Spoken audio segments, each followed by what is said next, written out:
Saludos compañeros, compañeras, bienvenidos a este espacio de discusión, información. Gracias por la invitación que me hizo para poder mostrar y presentar esta pequeña charla sobre las sanciones contra Venezuela, que intitulé Las sanciones de Estados Unidos contra Venezuela, la injusticia hecha norma. El tema de las sanciones, yo he decidido profundizar en él o hacer de manera informativa, transmitirlo de manera informativa a través de los siguientes tópicos o temas, que en primer lugar están las consideraciones históricas, qué son las sanciones, es necesario saber en qué consisten, cómo han afectado desde la perspectiva económica, cuál ha sido el papel de los medios de comunicación, de las redes sociales, sobre todo los medios de comunicación de las grandes corporaciones y empresas, tanto nacionales como internacionales. Y de último, y no menos importante, cómo ha impactado estos escenarios de crisis en la vida social de los venezolanos y las venezolanas. Entonces, ¿qué son las sanciones? Dentro de la investigación que pude hacer, existen numerosa cantidad de conceptualizaciones sobre unas sanciones económicas, sobre un bloqueo financiero. Yo, bueno, tomé este concepto porque me parece el más apropiado o parecido a lo que se aplicó contra Venezuela. Entonces, bueno, se define así. Se trata de un mecanismo de presión económica que implica la injerencia directa o indirecta en asuntos internos de países considerados clave para la seguridad nacional estadounidense, que se suma a otras estrategias como la guerra mediática, la financiación, apoyo de organismos y grupos que promueven desestabilización del gobierno de turno y apoya a sectores parlamentarios o el aparato judicial que propician, legalizan, entre comillas, entre paréntesis, el derrocamiento de gobiernos elegidos democráticamente. Estas estrategias buscan legitimación a nivel internacional, procurando remarcar la alineación de organismos internacionales y estados a la política exterior estadounidense, en contra del enemigo común, esto entre comillas, para aparentemente garantizar la seguridad y la estabilidad.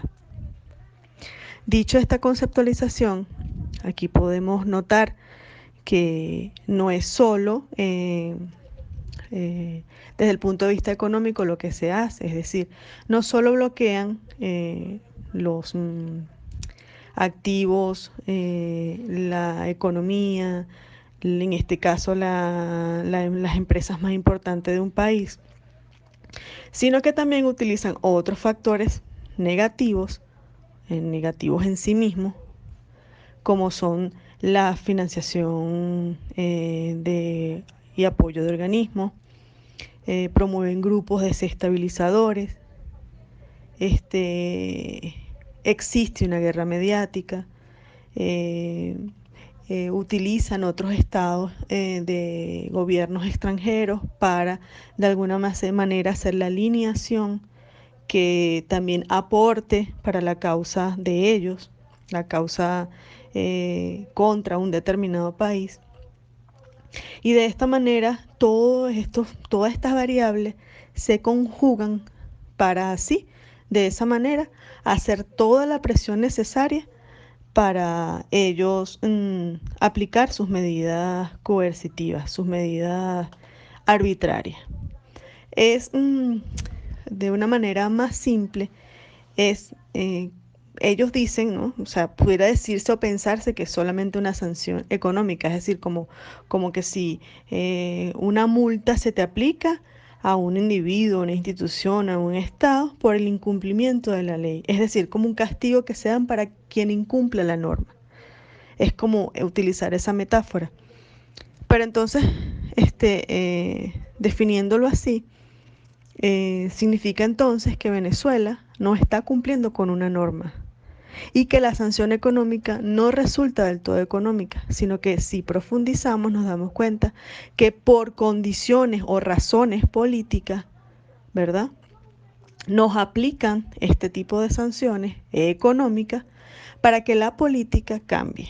Ese es el propósito de esas medidas coercitivas e ilegales. Es decir, si Venezuela no entra en la norma de Estados Unidos, en lo que ellos definen como norma, es decir, un país que políticamente, que el gobierno de un país, en este caso Venezuela, el Estado venezolano, se adecue a la normativa interna de Estados Unidos, como Venezuela decidió no hacer eso, el Estado bolivariano y la Revolución Bolivariana decidieron no tomar esa vía, entonces se aplican medidas económicas para de alguna manera torcer ese músculo, como bien lo había dicho Obama en una oportunidad, torcer el codo para que Venezuela entrara en el carril.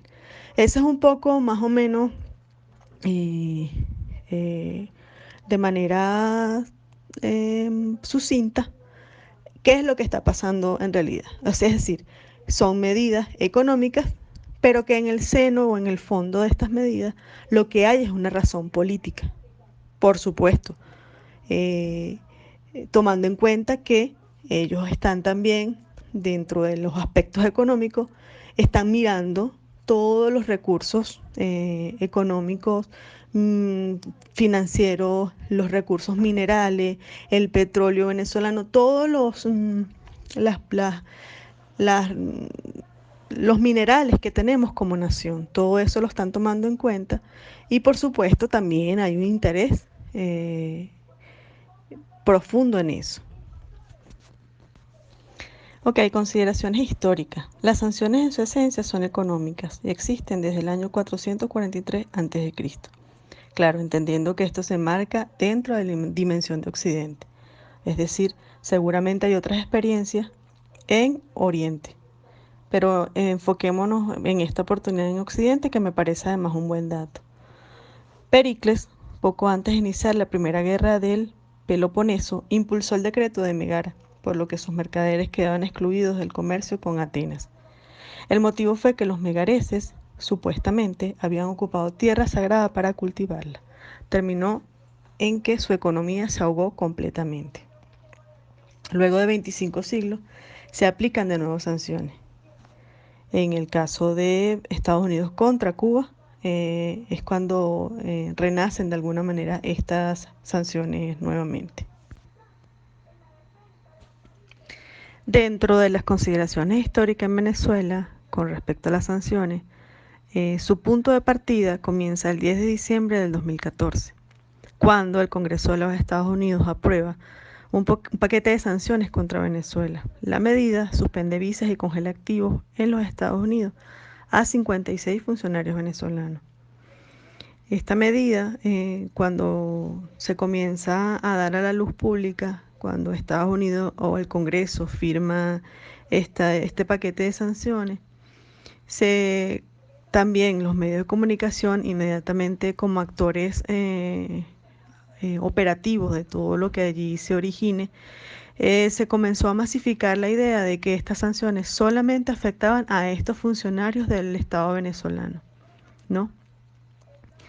Que no aplicaba para la población ni para sus empresas, ni afectaba en otras áreas del país.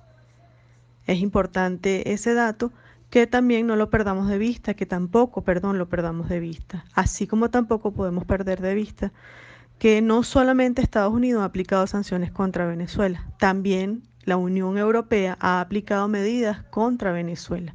Y lo veremos más adelante, por ejemplo, con el papel que ha hecho Inglaterra, con los activos que no tiene Alemania. Es decir, es importante siempre tener ese detalle. No solamente es Estados Unidos. Claro, Estados Unidos ha sido el más agresivo, ¿no? Pero la Unión Europea también. Y bueno, y por supuesto con todos sus actores políticos y sus distintas opiniones que también se han masificado contra Venezuela.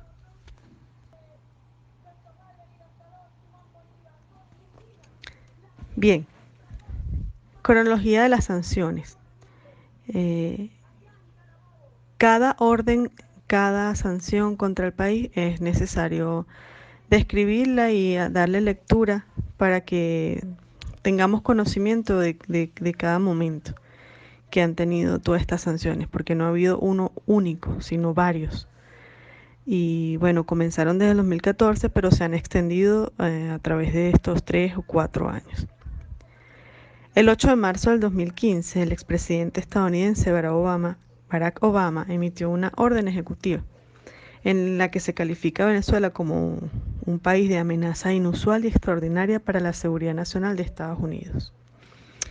El 31 de julio del 2017, un día después de realizada la votación para la Asamblea Constituyente de Venezuela, la ANC, el gobierno estadounidense aplicó sanciones económicas al presidente Maduro como castigo por no haber suspendido la convocatoria, tal y como lo exigió Trump. En octubre del 2017, el banco suizo bloqueó el pago de recursos destinados a la compra de vacunas, lo que retrasó por 4 meses los programas de vacunación.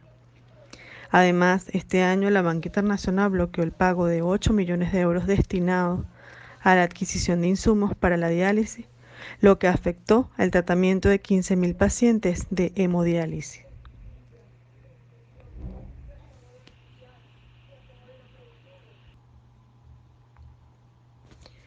En noviembre de 2017, un total de 23 operaciones financieras de Venezuela destinadas a la compra de alimentos, insumos básicos y medicamentos por 39 millones de dólares fueron devueltos por bancos internacionales.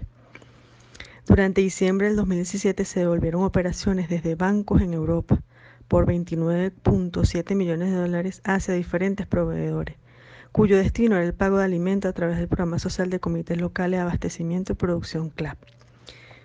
En enero de 2018, 11 bonos de deuda venezolana y de PDVSA por un valor de 1.241 millones de dólares no pudieron ser cancelados a sus acreedores. Durante febrero de 2018, el Departamento del Tesoro de Estados Unidos amplía las sanciones financieras a Venezuela y empresas venezolanas, al igual que impide la renegociación o reestructuración de la deuda venezolana y de PDVSA, emitida con anterioridad el 25 de agosto de 2017. En marzo de 2018, la administración Trump impuso 6 nuevas medidas coercitivas contra la criptomoneda del petro, lanzada por el gobierno de Venezuela para equilibrar la economía, al prohibir la reestructuración de la deuda e impedir la repatriación de los dividendos de Citud Petroleum, empresa del Estado venezolano. Para mayo de 2018 fueron bloqueados el pago de 9 millones de dólares destinados a la adquisición de insumos para diálisis, para el tratamiento de 15.000 pacientes de hemodiálisis. Y en noviembre de 2018, Estados Unidos prohíbe a los ciudadanos estadounidenses comerciar con oro exportado desde el país suramericano.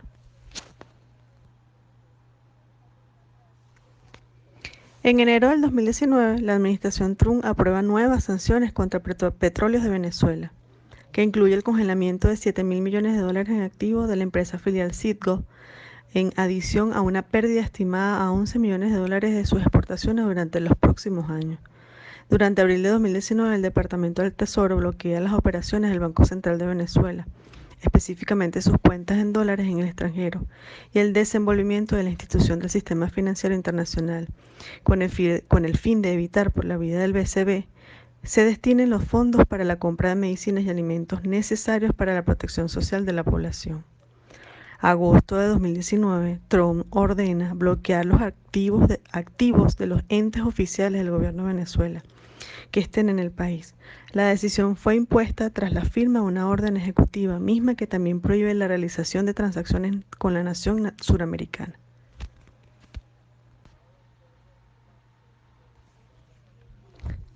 Todas las acciones que acabo de mencionar tienen un directo impacto económico en el país y financiero.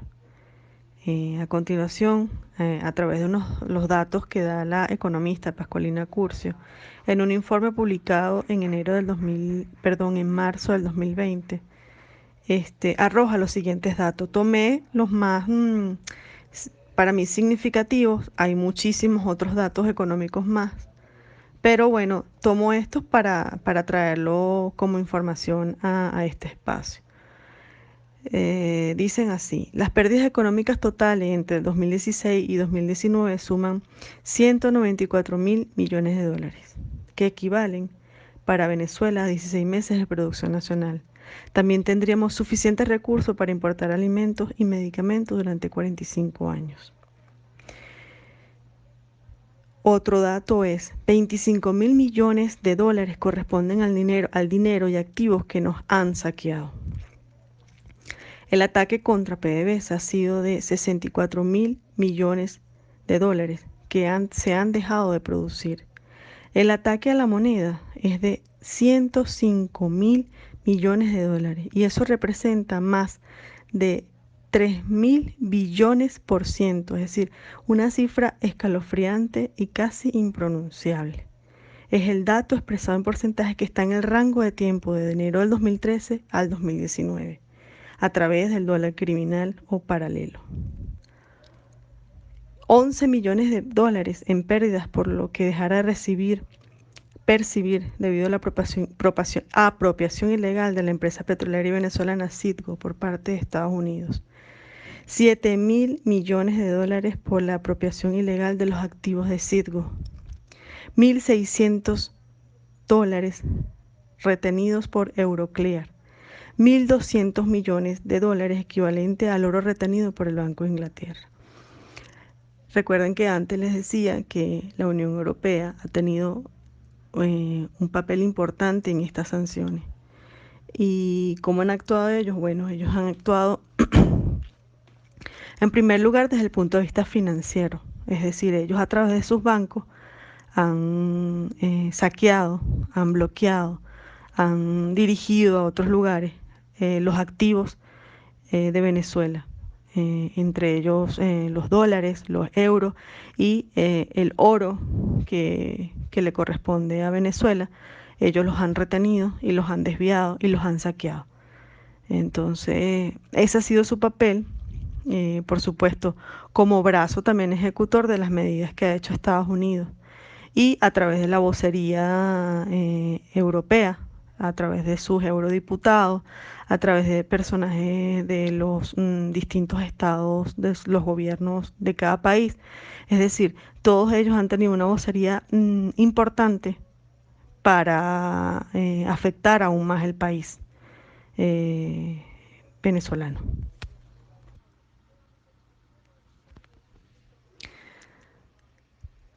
En esta parte de, de la conversación llegamos al punto de los medios de comunicación, que yo he decidido llamar medios de información, o perdón, medios de desinformación.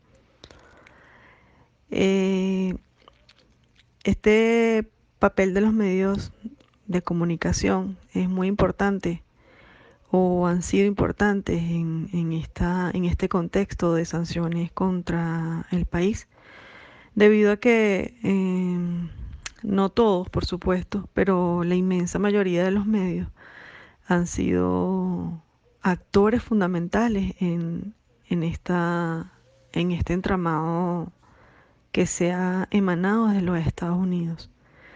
Porque evidentemente y a todas luces han sido partícipes y han estado vinculados de manera directa con todas las atrocidades que se han hecho contra el país desde el punto de vista económico y social.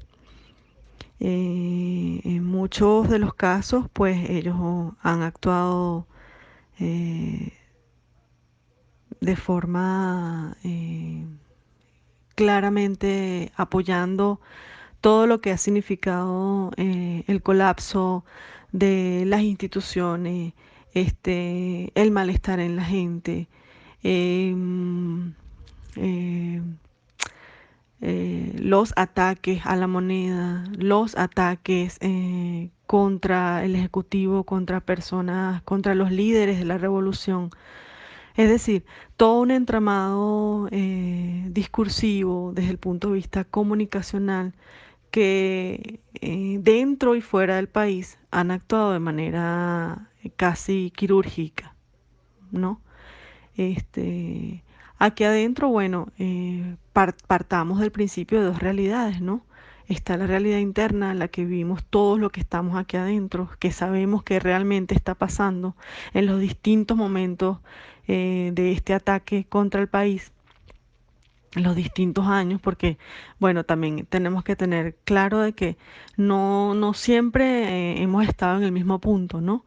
Desde que comenzaron las sanciones en el 2014 han pasado cualquier cantidad de acontecimientos políticos y sociales que, bueno, nos ha ubicado como ciudadanos en distintos momentos. Hemos pasado, hemos transitado por una diversidad de situaciones que, bueno, que las hemos padecido, las hemos sufrido, las hemos vivido, lo que estamos aquí adentro. Pero también existe la otra realidad, que es la realidad internacional.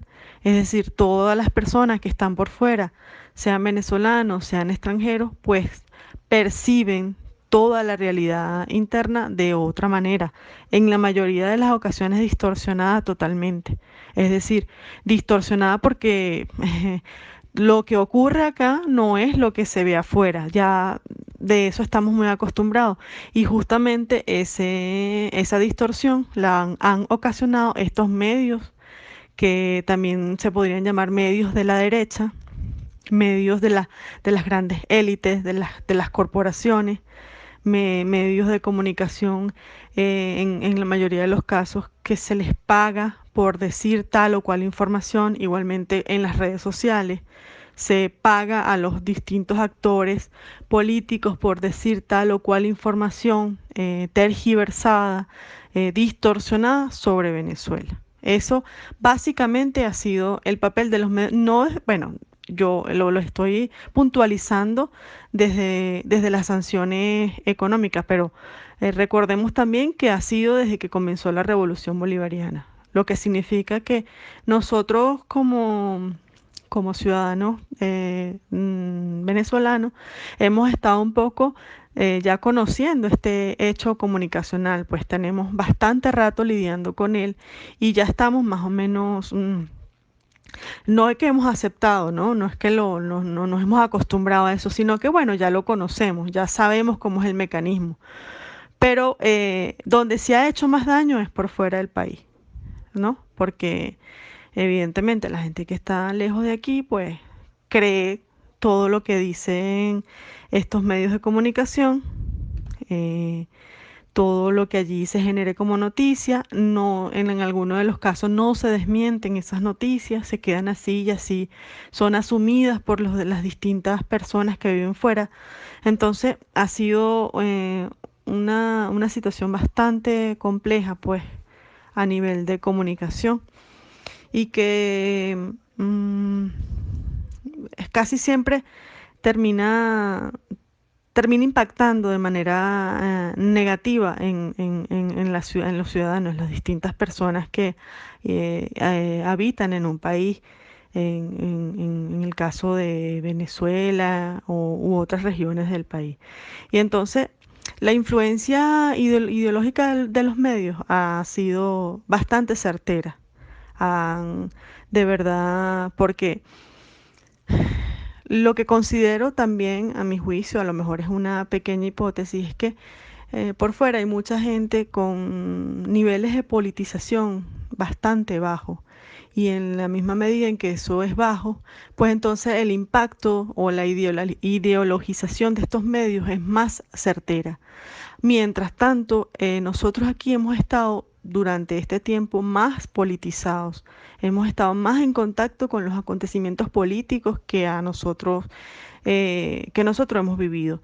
Y por supuesto, el impacto de los medios de comunicación ha sido, o esa ideologización ha sido menos, ha impactado menos. Entonces, bueno, esta lámina que estoy escribiendo ahorita, bueno, ha generado cualquier cantidad de situaciones. Están cargadas de una profunda irracionalidad, por supuesto, de una complicidad. Y en los últimos 2 años han generado muchas noticias falsas o lo que es llamado la posverdad, pero haciéndole un seguimiento minucioso en los últimos tiempos, por lo menos desde que comenzó la pandemia hasta aquí, han estado sobre todo en una postura de silencio, de guardar silencio ante por lo menos las cosas buenas que ocurren en el país. Eso lo acallan, pero si ocurren cosas negativas, ahí sí salen, hablan, se genera se activan, mejor dicho, se activan todos los actores y vocerías que están siempre en contra del país y bueno, y allí hacen sus aportes necesarios para que todo siempre vaya en un sentido negativo. Bien, por último tenemos la vida social y escenarios de crisis. Esta situación ha generado varias dificultades en la población venezolana. Mencionaré las más relevantes. En primer lugar, tenemos el impacto negativo directo en la vida cotidiana de la población, sin importar la afinidad política, es decir, sin importar si se apoya o no o se apoya a la revolución bolivariana. El impacto ha sido igual para todos. Fallas directas en los servicios públicos, gas doméstico, luz, agua y transporte. Lo hemos vivido, lo hemos padecido, vivimos un sabotaje eléctrico nacional. Este, Muchas casas en los actuales momentos están sin gas doméstico, lo que significa que deben cocinar y hacer sus alimentos en muchos casos con leña. El agua es una cosa de cada día. El transporte también se ha visto afectado. En fin, este, vemos uno de esos escenarios que nos afectan el día a día. Por otro lado, tenemos las largas filas de vehículos de transporte, carga, particulares y motos para el abastecimiento de combustible en todo el país. Esto es por el impacto directo a PDVSA. Es decir, estas sanciones que han impactado allí, le han quitado recursos, que han mermado su producción, pues vemos aquí el impacto directo en la gasolina. Se imponen altas tasas para el transporte de alimentos a Venezuela, generando una hiper, mega, recontra, hiperinflación al momento de que el consumidor adquiere los productos necesarios para su alimentación diaria, además de otros factores.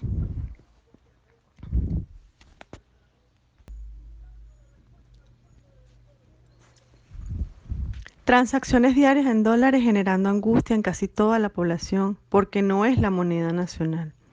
Migración de venezolanos y venezolanas a otros países, sobre todo para América Latina, donde por lo general no son bien recibidos, debido a ambientes cargados de xenofobia y aporofobia. Todo esto generado por los medios de comunicación, las redes sociales, que también hicieron un trabajo importante para que los venezolanos y venezolanas decidieran emigrar, irse del país. Y bueno, al mismo tiempo promovían desde sus propios países una xenofobia, un racismo contra el venezolano.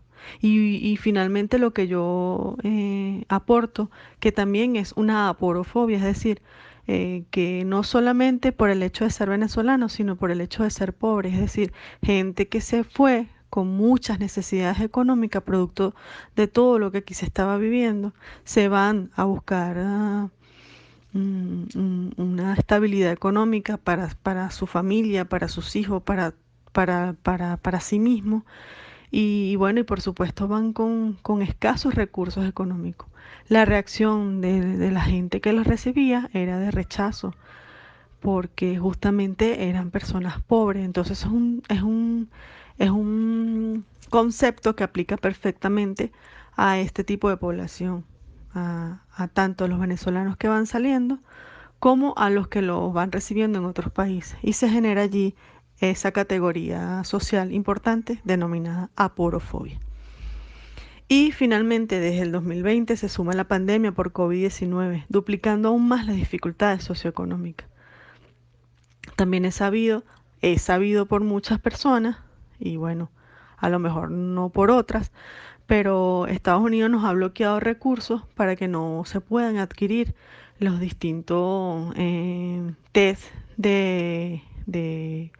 para detectar el coronavirus, eh, todas las herramientas que se necesitan a nivel quirúrgico, a nivel de medicina, para la atención de esta pandemia. Entonces, esos recursos también han sido bloqueados por Estados Unidos y los países miembros a este tipo de acciones, En detrimento también de lo que significa el marco de las sanciones y puntualmente en el tema de la pandemia por el COVID-19.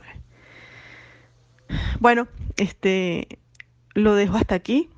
Espero que bueno, que esta información muy somera, muy básica, pues quizás, por llamarlo de alguna manera, les haya servido para muchos, sea de su agrado, de su conocimiento. Y bueno, es mi pequeño aporte. Si bien es cierto, esto es un tema bastante denso, bastante amplio, también es necesario en algún momento, pues, profundizar en algunos aspectos, ¿no? Porque así lo requiere el propio tema. Entonces, bueno, muy agradecida, feliz tarde y muchas gracias.